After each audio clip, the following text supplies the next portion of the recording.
Vous avez de la douleur au niveau de la tête, du poignet ou du dos, mais êtes-vous sûr que la véritable origine est ici? Aujourd'hui, on va parler d'un phénomène que j'observe souvent en consultation d'ostéopathie, qui est l'origine de la douleur. En effet, un symptôme au niveau du poignet peut avoir une origine totalement ailleurs.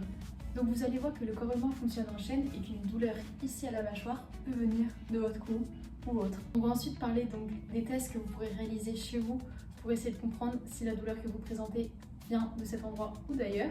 Et ensuite, on parlera des solutions. Le corps humain est un tout. Chaque muscle, chaque nerf, chaque articulation est interconnecté entre eux. C'est pourquoi quand une zone est en difficulté, il peut y avoir un système de compensation qui s'organise autour de ça. Et c'est ce système de compensation-là qui va créer une douleur à distance de la zone en difficulté. Les muscles du corps sont reliés entre eux par des chaînes musculaires et faciales, ce qui explique qu'en séance, un ostéopathe va faire un bilan complet de toutes les chaînes musculaires pour pouvoir faire les liens de cause à effet entre deux structures. Lorsqu'un muscle est trop tendu ou bloqué, il va venir tirer sur une autre structure, telle qu'un élastique le ferait. Par exemple, pour vous imaginer, si j'ai une douleur au niveau de la mâchoire, mais qui vient de mes cervicales, c'est comme si un élastique tirait de la base des cervicales pour venir se répercuter à la mâchoire. Je pense que c'est un petit peu plus parlant comme ça. Une autre explication pourrait expliquer ce phénomène, notamment celui de la douleur projetée. Donc pour vous expliquer un petit peu ce qu'est la douleur projetée, donc c'est quand le système nerveux vient mélanger les signaux de la douleur et donc qui fait que notre système nerveux central n'est plus capable de savoir d'où vient la douleur et son origine. Et donc c'est ça qui peut créer un peu une confusion. Enfin, la dernière explication que j'aimerais parler, c'est donc la compensation posturale. Qu'est-ce que c'est? C'est quand, suite à un déséquilibre, un dysfonctionnement d'une partie de notre corps, on va s'adapter et donc adapter une posture qui compense, comme on expliquait juste avant. Donc c'est plutôt quand une partie de notre corps est faible, notamment par exemple une épaule, et donc on va essayer de compenser avec l'autre épaule, ce qui va créer un déséquilibre postural. Et ça va marcher seulement un certain temps, mais plutôt sur du court terme. Et après, ça va créer des douleurs un petit peu plus qui vont s'intensifier au fur et à mesure du temps. D'où l'importance de l'observation pendant les séances d'ostéopathie qui vont permettre justement aux professionnels de santé de repérer certains déséquilibres, certains dysfonctionnements et certaines anomalies au niveau de la posture qui vont ensuite l'aider pour travailler et pour tester la mobilité. Une douleur ressentie à un endroit peut être la conséquence d'un déséquilibre ailleurs. Voici plusieurs exemples qui vont pouvoir illustrer un peu ce concept et vous permettre de le comprendre et de l'assimiler à vous. Savez-vous qu'un problème au niveau de votre mâchoire pourrait créer des vertiges, des maux de tête ou même des douleurs cervicales? Cela s'expliquerait notamment par une tension excessive au niveau des muscles de la mâchoire ici qui s'appelle le masséter. Et donc ces muscles-là pourraient venir irradier au niveau des cervicales et provoquer de la raideur.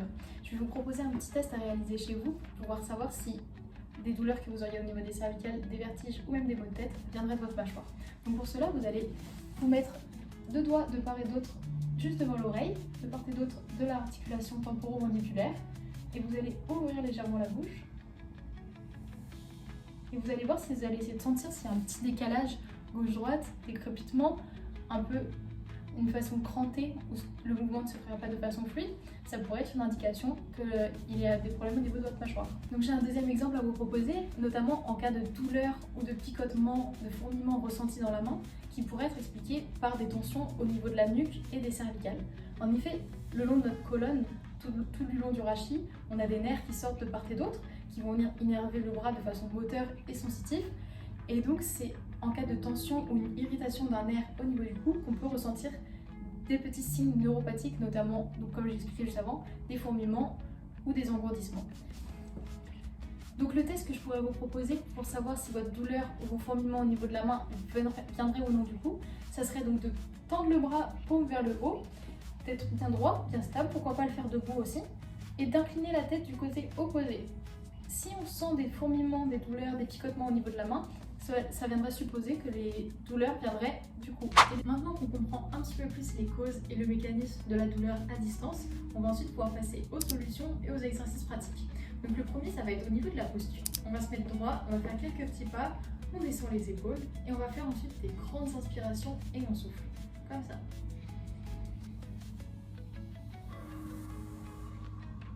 C'est un peu comme un reset postural, on peut dire.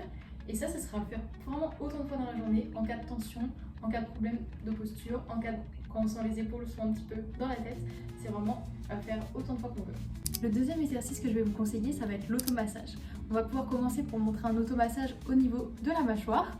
Donc vous allez prendre vos mains de part et d'autre et faire des massages circulaires au niveau du masséter.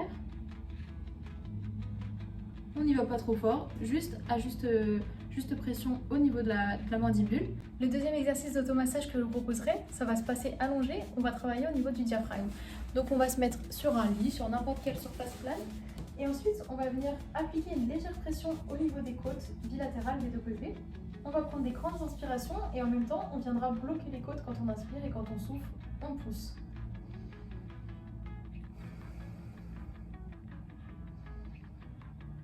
N'hésitez pas à le faire plus lentement, mais ça c'est à faire autant de fois qu'on veut dans la journée, ça va permettre de relâcher le diaphragme et un petit peu de jouer aussi sur la posture et les douleurs. La dernière solution que je vais vous proposer, ça va être des exercices de mobilité et d'étirement. Donc je vais en proposer déjà un pour les cervicales et le trapèze notamment, qui va consister à placer une main sous la fesse et avec l'autre on va venir attraper l'oreille, on va essayer de se mettre bien droit et on va faire de la flexion, de l'inclinaison et ensuite on peut jouer un petit peu sur la flexion et l'extension. Le but, ça va être vraiment de jouer sur son ressenti, de ne pas aller dans la douleur, mais juste dans la sensation de tiraillement. Donc ça, on peut le faire plusieurs fois par jour également. On peut le faire des deux côtés. Donc on met bien la main sous la fesse et avec l'autre, on vient chercher l'oreille. Et on joue sur la flexion-extension en fonction du ressenti. Donc ça, c'est le premier exercice pour le trapèze qui va permettre d'augmenter la mobilité cervicale. Et ensuite, le dernier exercice que je vais vous proposer, ça va être pour étirer le muscle du psoas. Donc il y a un muscle qui s'insère sur les lombaires et sur le fémur qui permet de faire de la flexion de hanche. Donc pour cet exercice, on va prendre un espace à hauteur du genou à peu près. Et en fait, on va venir mettre un pied comme ça et ça va venir étirer le psoas gauche. Si je fais de l'autre bord, on peut mettre la jambe un peu plus en arrière. Et ça va venir étirer la psoas juste ici. Donc j'espère que ces tests, ces solutions et la vidéo en général vous aura plu. Si vous désirez aller encore plus loin, je vous encourage à prendre rendez-vous avec un ostéopathe qui lui pourra réaliser un bilan complet de votre corps et ainsi comprendre les liens anatomiques et encore plus au niveau de votre corps qui saura vous expliquer tout ça.